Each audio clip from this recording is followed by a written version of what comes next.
नमस्कार। कला एकेडमी के इस चैनल पर आप सभी का स्वागत करती हूँ। आज हम रामधारी सिंह दिनकर जी की जीवनी और उनकी रचनाओं का समग्र अध्ययन कर उसके महत्वपूर्ण बिंदुओं को समझने का प्रयास करेंगे। तो चलिए हम इस पाठ का अध्ययन कर समझते हैं। रामधारी सिंह दिनकर समग्र परिचय। रामधारी सिंह दिनकर का जन्म 23 सितंबर 1908 ईस्वी को सिमरिया मुंगेर बिहार में हुआ था और निधन 24 अप्रैल 1974 ईस्वी को। इनके पिता रवि सिंह और माता मनरूप देवी थी।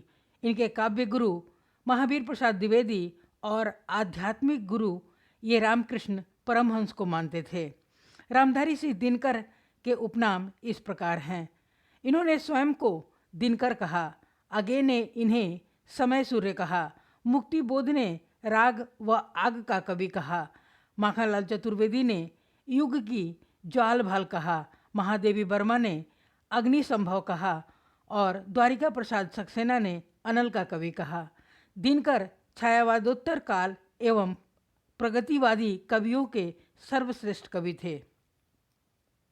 रामधारी सिंह दिनकर ने अपनी काव्य रचनाओं की शुरुआत हाई स्कूल से ही शुरू कर दी थी। सबसे पहले उन्होंने सुप्रसिद्ध साहित्यकार राम वृक्ष बेनीपुरी द्वारा प्रकाशित युवक पत्र में अभिताभ नाम से अपनी रचनाएं भेजनी शुरू की थी। इसके बाद इन्होंने 1928 ईस्वी में प्रकाशित बारदोली विजय उनका पहला काव्य संग्रह था। उन्होंने मुक्तक काव्य और प्रबंध काव्य दोनों की रचना की। मुक्तक काव्य में उनके कुछ गीति काव्य भी हैं। कविताओं के अलावे उन्होंने निबंध, संस्मरण, आलोचना, डायरी, इतिहास आदि के रूप में विपुल गद्य लेखन भी किया। दिनकर आधुनिक युग के श्रेष्ठ वीर रस के कवि थे। इनकी पहली कविता दीपक 1922 ईस्वी में प्रकाशित हुआ। यह बलिदान का संदेश देने वाली कविता है। राष्ट्रवाद और राष्ट्रीयता इनके काव्य की मूल थी।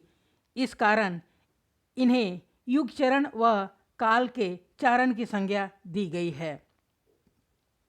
प्रबंधात्मक काव्य इस प्रकार हैं।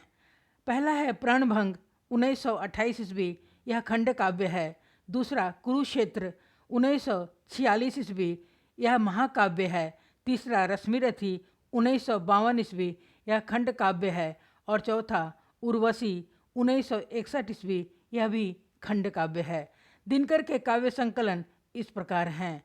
पहला बारदोली विजय 1928 ईस्वी, दूसरा रेणुका 1935 ईस्वी, तीसरा हुंकार 1939 ईस्वी, चौथा रसवंती 1940 ईस्वी, पांचवा द्वंद्व गीत 1940 ईस्वी, 6 सामधेनी 1947 ईस्वी, 7 बापू 1947 ईस्वी, 8 धूप छाँव 1947 ईस्वी, 9 इतिहास के आंसू 1951 ईस्वी,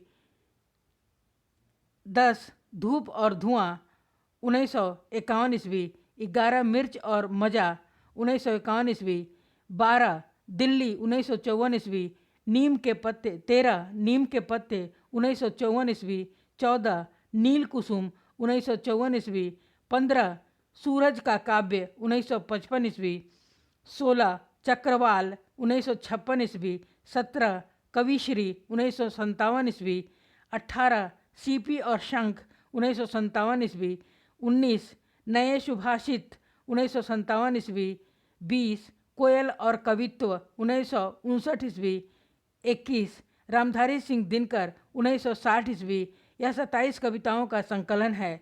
22 परशुराम की प्रतिज्ञा 1963 ईस्वी, 23 मूर्ति तिलक 1964 ईस्वी, 24 आत्मा की आंखें 1964 ईस्वी, 25 दिनकर की शुक्तियाँ 1965 ईस्वी, 26 संचयिता 1973 ईस्वी और 27 है, यहाँ पे 27 होगा, और 27 रश्मिलोक 1974 ईस्वी।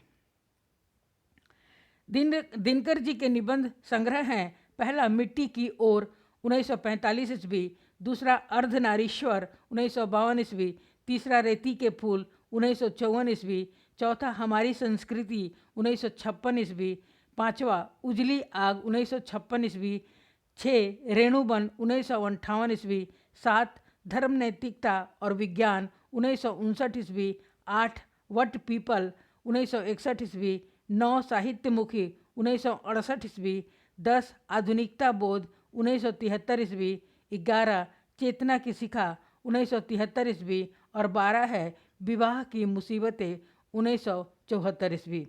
दिनकर की आलोचनात्मक रचनाएं इस प्रकार हैं। पहला, काव्य की भूमिका 1957 ईस्वी। दूसरा, प्रसाद पंत व मैथिली शरण गुप्त 1958 ईस्वी और तीसरा है शुद्ध कविता की खोज 1960 ईस्वी। दिनकर जी की रचना यात्रा वृत्तांत हैं। देश विदेश 1951 ईस्वी, इसमें 26 यात्रा वृत्तांत है। इन सभी यात्रा वृत्तांतों के माध्यम से इन्होंने राष्ट्रीयता का संदेश दिया है। दूसरा है मेरी यात्राएं 1970 ईस्वी और डायरी है दिनकर की डायरी 1973 ईस्वी। दिनकर की सांस्कृतिक विषयक रचनाएं इस प्रकार हैं। पहला है संस्कृति के 4 अध्याय 1956 ईस्वी। दूसरा, हमारी संस्कृति एकता 1954 ईस्वी। तीसरा है राष्ट्रभाषा और राष्ट्रीय एकता 1956 ईस्वी।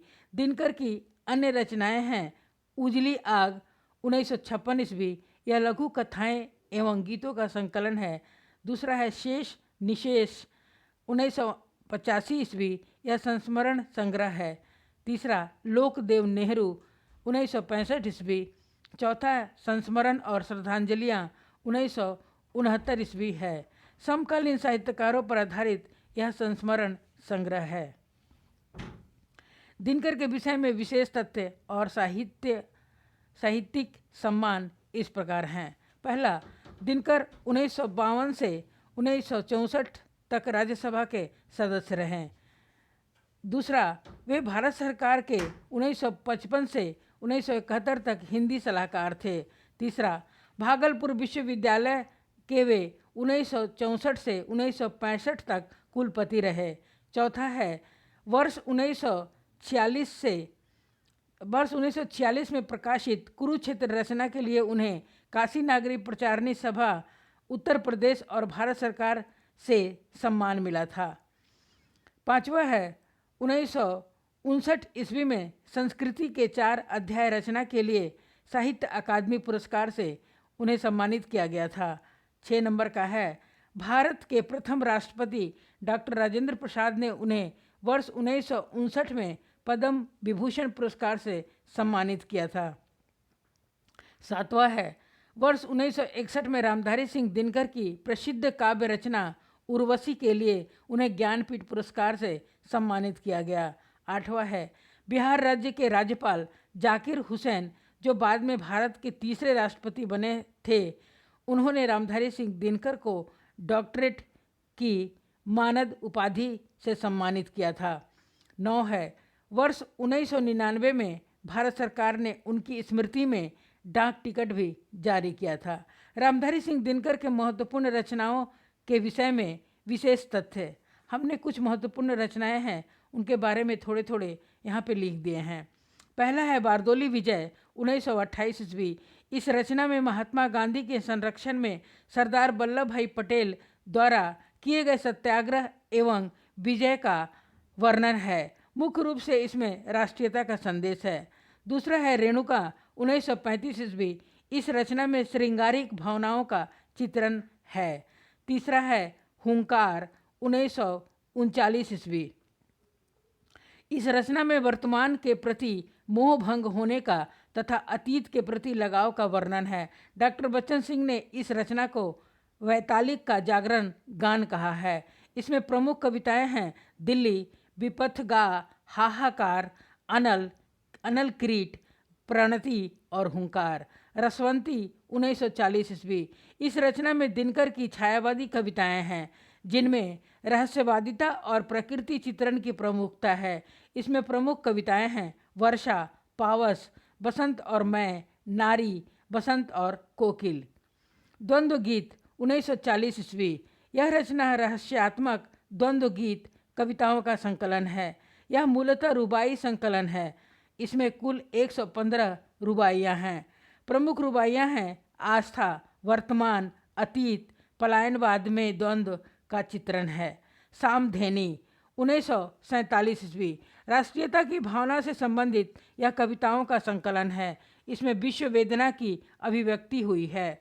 उर्वशी 1961 ईस्वी दिनकर जी को उर्वशी के लिए 1972 ईस्वी में ज्ञानपीठ पुरस्कार प्राप्त हुआ था। इस रचना को स्वयं कवि ने कामाध्यात्म कहा है। इसमें कुल 5 अंक हैं। इसमें पुरूरवा और उर्वशी के कथा का चित्रण है। हजारी प्रसाद द्विवेदी ने इस रचना को गीति काव्य माना है। परशुराम की प्रतीक्षा 1963 ईस्वी चीनी आक्रमण के बाद भारतीय जनता व सैनिकों की निराशा को दूर करने के लिए लिखी गई यह रचना है। इसमें राष्ट्रीयता से संबंधित कविताओं का संकलन है। परशुराम की प्रतीक्षा में संकलित महत्वपूर्ण कविताएं हैं एनाकी, पिनाकी, प्रलयंकर, हर हर महादेव, सैनिक की शौर्य गाथा, आत्मोत्सर्ग।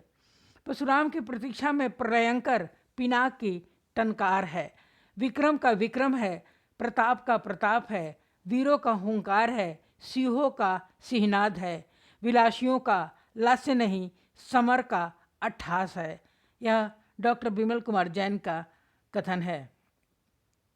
कुरुक्षेत्र 1946 ईस्वी द्वितीय विश्व युद्ध के बाद युद्धों के कारण व समाधान खोजने का प्रयास। यह युद्ध और शांति पर आधारित रचना है। इसमें कुल 7 सर्ग हैं। यह रचना महाकाव्य है। इसमें मंगलाचरण नहीं हुआ है। 7वां सर्ग क्षेपक माना जाता है।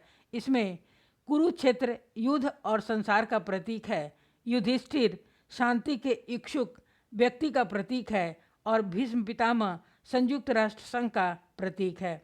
रामधारी सिंह दिनकर के अनुसार कुरुक्षेत्र केवल एक काव्य रचना नहीं, वर्तमान युग की आवश्यकता है। इसमें आत्माभिव्यक्ति मेरा उद्देश्य नहीं, अपितु युद्धों के बीच शांति की खोज मुख्य उद्देश्य है।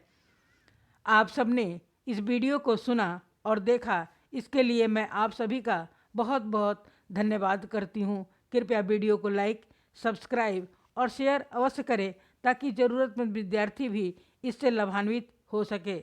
धन्यवाद। जय हिंद।